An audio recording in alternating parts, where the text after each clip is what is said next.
பிள்ளைகளே, இயேசு கிறிஸ்துவின் நாமத்தினாலே உங்களுக்கு எனது வாழ்த்துக்கள். என்னுடைய குடும்பத்திலே புதிதாக இணைந்த அத்தனை அங்கத்தினர்களையும் இயேசு கிறிஸ்துவின் நாமத்தினாலே வாழ்த்தி வரவேற்கிறேன். நீங்கள் கேட்கிற செய்திகள் உங்களுக்கு பிரயோஜனம் உள்ளவைகளாக இருந்தால் என்னோடு பகிர்ந்து கொள்ளுங்கள். அது மற்றவர்களுக்கு பிரயோஜனமாக இருக்கும் என்று பரிசுத்த ஆவியானவர் உங்களுக்கு உணர்த்துவார் என்று சொன்னால் அவர்களோடு பகிர்ந்து கொள்ளுங்கள். ஆண்டவராகிய இயேசு கிறிஸ்து நம்மை நிறைவாய் ஆசீர்வதிப்பாராக. இன்றைய நாளில் நாங்கள் பார்க்க போகிற காரியம் கிங்ஸ் ரூல் பை டிகிரீஸ். ராஜாக்கள் கட்டளைகளினாலே அரசாளுகிறார்கள். ராஜாக்கள் கட்டளைகளினாலே அரசாளுகிறார்கள். ஆண்டவர் நம்மை அரசாள அழைத்திருக்கிறார். மத்தேயு 5ஆம் அதிகாரம் 14ஆம் வசனம் இப்படியாக சொல்கிறது, நீங்கள் உலகத்துக்கு வெளிச்சமாயிருக்கிறீர்கள், மலையின் மேல் இருக்கிற பட்டணம் மறைந்திருக்க மாட்டாது. இங்கே ஆண்டவர் உண்மையாக சொல்லுகிற காரியம் என்னவென்று சொன்னால், சபையானது மலையிலே இருக்க வேண்டும் என்று சொல்லுகிறார். அதனுடைய அர்த்தம் என்னவென்று சொன்னால், அது ஆளுகை செய்ய வேண்டும். சபையானது ஆளுகை செய்ய வேண்டும். பாராளுமன்றத்தில் யார் இருக்கார்கள் என்பது முக்கியமல்ல. சபை பேசும்போது, சபை செயற்படும் போது, சபை ஆளுகிற இடமாக இருக்க வேண்டும் என்று ஆண்டவர் இந்த வசனத்திலே சொல்லியிருக்கிறார். சபை என்று சொல்லும் போது நாம் ஒவ்வொருவரும் தான். அதனால் தான் நான் சொன்னேன், ராஜாக்கள் கட்டளைகளினால் அரசாளுகிறார்கள். கர்த்தர் நம்மை அரசாளும்படி அழைத்திருக்கிறார். எப்படி நாங்கள் அரசாள முடியும்? நாங்கள் பேசுவதன் மூலமாக.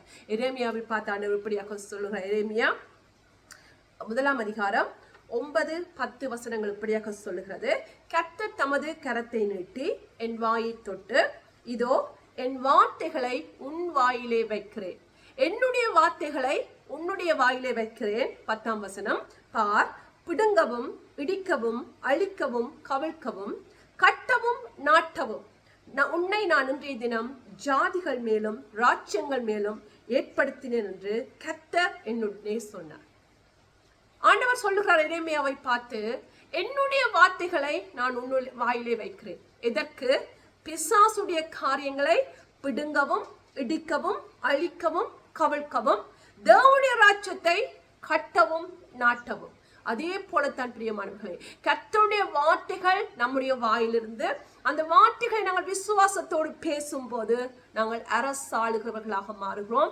பிசாசுடைய காரியங்களை இடிக்கிறோம், பிடுங்குறோம், அழிக்கிறோம், கவிழ்க்கிறோம். அதே சமயத்திலே தேவனுடைய ராஜ்யத்தை கட்டுகிறோம், நாட்டுகிறோம். இதற்கு நமக்கு தேவையான காரியம் என்ன? ஆண்டவருடைய வார்த்தை நம்முடைய வாயிலே இருக்க வேண்டும். யோபு புத்தகத்தில் சொல்லப்பட்டிருக்கிறது, நீங்கள் ஒரு காரியத்தை பேசினால் அது உங்களுக்கு நிலைவரப்படும். If you decree a thing, it shall be established to you. நாங்கள் ஒரு காரியத்தை பேசினோம் என்று சொன்னால் அந்த காரியம் எங்களுக்கு நிலைவரப்படும். அந்த காரியம் நம்முடைய வாழ்க்கையிலே நடக்கும். என்ன காரியத்தை நாங்கள் பேசுகிறோமோ அந்த காரியம் நம்முடைய வாழ்க்கையிலே நடக்கும். யாக்கோபு புத்தகத்திலே பார்க்கிறோம், எலியாவை பற்றி சொல்லப்பட்டிருக்கிறது. எலியா நம்மை போல பாடுள்ள மனுஷனாயிருந்தோம். யாக்கோபு 5ஆம் அதிகாரம் 17ஆம் வசனம் இப்படியாக சொல்கிறது, எலியா என்பவன் நம்மை போல பாடுள்ள மனுஷனாயிருந்தும் மழை பெய்யாதபடிக்கு கர்த்தா ஜெபம் பண்ணினான். அப்பொழுது 3 வருஷம் 6 மாதமும் பூமியின் மேல் மழை பெய்யவில்லை. இங்கே யாக்கோபு சொல்லுகிறார், எலியா ஜெபம் பண்ணினார் என்று. ஆனால் ராஜாக்களுடைய 1 ராஜாக்கள் புத்தகத்தை எடுத்து பார்க்கும்போது 1 ராஜாக்கள் 17ஆம் அதிகாரம் 1ஆம் வசனம் இப்படியாக சொல்லுகிறது, கீலியாத்தின் குடிகளில் திஸ்பினாகிய எலியா ஆகாப்பை நோக்கி, என் வாக்கின்படியே அன்று இந்த வருஷங்களில் பனியும் மழையும் பெய்யாதிருக்கும் என்று இஸ்ரவேலின் தேவனாகிய கர்த்தருக்கு முன்பாக நிற்கிற நான் அவருடைய ஜீவனை கொண்டு ஆணையிடுகிறேன் என்றார். என்ன சொல்லுகிறான்? ஜெபம் பண்ணியதாக யாக்கோபு சொல்லுகிறான். இங்கே சொல்லப்பட்டிருக்கிறது 1 ராஜாக்கள் 17ஆம் அதிகாரம் 1ஆம் வசனம் சொல்லுகிறான். அவன் பேசினான். என்னமாகி பேசினான்? என்னுடைய வார்த்தையின் அடி அன்றி, என்னுடைய வாக்கின்படி அன்றி, நான் சொல்லால் ஒழிய, நான் கட்டளையிட்டால் ஒழிய மறுபடியும் மழை பெய்யாது. இந்த வருஷங்கள் 3 வருஷம் 6 மாதம் மழை பெய்யாது என்று அவன் பேசினான். இதைத்தான் ஆண்டவர் நம்மிடத்தில் எதிர்பார்க்கிறார்.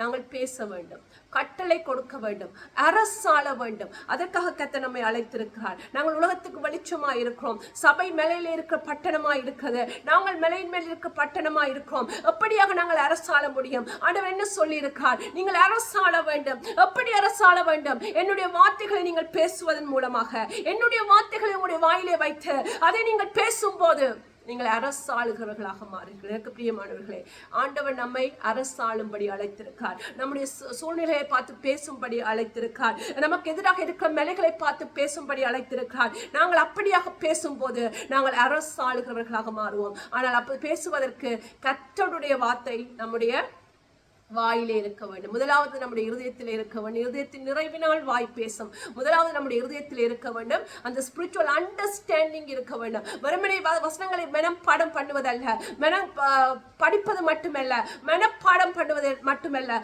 அந்தந்த நேரங்களில் அந்த வார்த்தைகளை உபயோகிக்கத்தக்கதாக அந்த ஸ்பிரிச்சுவல் அண்டர்ஸ்டாண்டிங், ஆவிக்குரிய விவேகம் நம்ம வாழ்க்கையில இருக்கும் போது அது கர்த்தர் நம்மை கொண்டு அரசாளுவதற்கு அதற்கு உதவும். அதற்கு கர்த்தருடைய வார்த்தை நமக்கு தெரிந்திருக்க வேண்டும். கர்த்தருடைய இருதயம் நமக்கு தெரிந்திருக்க வேண்டும். வேத புத்தகம் கர்த்தருடைய இருதயமா இருக்கிறது. அந்த இருதயம் நமக்கு தெரிந்திருக்க வேண்டும். இங்கே பார்க்கிறோம், எலியாவன் பேசினான். கர்த்தருடைய வார்த்தையின்படி பேசினானா? என்னுடைய வார்த்தையின்படி அன்றே மழையும் பனியும் இந்த காலங்களில் பெய்யாது என்று எலியா பேசினான். அது கர்த்தருடைய வார்த்தையின்படி பேசினானா? வாருங்கள் பார்க்கலாம். ஆண்டவர் என்ன சொல்கிறான்னு பார்க்கலாம். உபாகமம் 11ஆம் அதிகாரம் 17ஆம் வசனம் இப்படியாக சொல்லுவார். 16-17 Deuteronomy chapter 11, 16 and 17. உங்கள் இருதயம் வஞ்சிக்கப்படாமலும் நீங்கள் வழிவிலகி அந்நிய தேவர்களை சேவித்து அவர்களை நமஸ்கரியாமலும் இருக்கும்படி எச்சரிக்கையாயிருங்கள். இல்லாவிடில் கர்த்தருடைய கோபம் உங்கள் மேல் மூண்டு மழை பெய்யாமல் போகவும் தேசம் தன் பலனை கொடுக்காமல் இருக்கவும் வானத்தை அடைத்து போடுவார். கர்த்தர் உங்களுக்கு கொடுத்த அந்த நல்ல தேசத்திலிருந்து நீங்கள் சீக்கிரத்தில் அழிந்து போவீர்கள். எலியா பேசினான் என்று பார்க்கிறோம். யாக்கோபு சொல்லுகிறான், எலியா ஜெபம் பண்ணினார் என்று. நான் 1 ராஜாக்கள் 17ஆம் அதிகாரத்திலே பார்க்கிறோம், பேசினான் என்னுடைய வார்த்தையின்படியே அன்றி. உண்மையிலே அவன் என்ன வார்த்தைகளை பேசினான்? கர்த்தருடைய வார்த்தைகளை பேசினான். அந்த நேரத்திலே பார்த்தீர்கள் என்று சொன்னால் அவர்கள் வழி விலகி அந்நிய தேவர்களை சேவித்தவர்களாயிருந்தார்கள். அந்த ஜனத்தை பார்த்து ஆண்டவர் எலியா சொன்னான், என்னுடைய வார்த்தையின்படியே அன்றி மழையும் பனியும் பெய்யாது. அது அவனுடைய வார்த்தை அல்ல, அது ஆண்டவர் ஏற்கனவே சொல்லி இருந்த வார்த்தை. அந்த வார்த்தை அவன் பேசும்போது அதை கர்த்தர் அப்படியே அங்கீகரித்தார். அப்படியே அவனுடைய வாக்கின்படியே மழையும் பனியும் 3 வருஷம் பெய்யாதிருந்தது என்று வேதம் நமக்கு சொல்லுகிறது. எனக்கு பிரியமானவர்கள், இன்றைய நாளே ஆண்டவர் உங்களை பார்த்து சொல்கிற காரியம், நீங்கள் உங்களுடைய வார்த்தைகள் நான் அரசாள வேண்டும். நாங்கள் தனிப்பட்டவர்களாய் எல்லா சூழ்நிலைகள் மீதும் நம்முடைய வார்த்தையினால் நாங்கள் அதிகாரம் செலுத்த வேண்டும். சபை எல்லா இடங்களிலும் அந்த தேசத்திலே அது ஆளுகை செய்ய வேண்டும். எப்படியாக? கர்த்தருடைய வார்த்தைகளை பேசுவதன் மூலமாக. ஆகையால் அதிகமாக கர்த்தருடைய வார்த்தைகளை நீங்கள் வாசியுங்கள். அதிகமாக அதை தியானிங்கள். அந்த ஸ்பிரிச்சுவல் அண்டர்ஸ்டாண்டிங் உங்களுக்கு வரட்டும். அப்பொழுது நீங்கள் பேசும்போது அது அப்படியே உங்களுக்கு ஆகும். ஆமென். அப்படியாக கர்த்தர் தொடர்ந்து நம்மை ஆசீர்வதிப்பாராக. ஆளுகை செய்கிறவர்களாக, எல்லாவற்றின் மீதும் ஆளுகை செய்கிறவர்களாக, அவருடைய வசனத்தின் மூலம், நாங்கள் பேசுகிற வார்த்தைகள் மூலம் ஆளுகை செய்கிறவர்களாக நம்ம எல்லோரையும் ஆசீர்வதிப்பாராக. ஆமென்.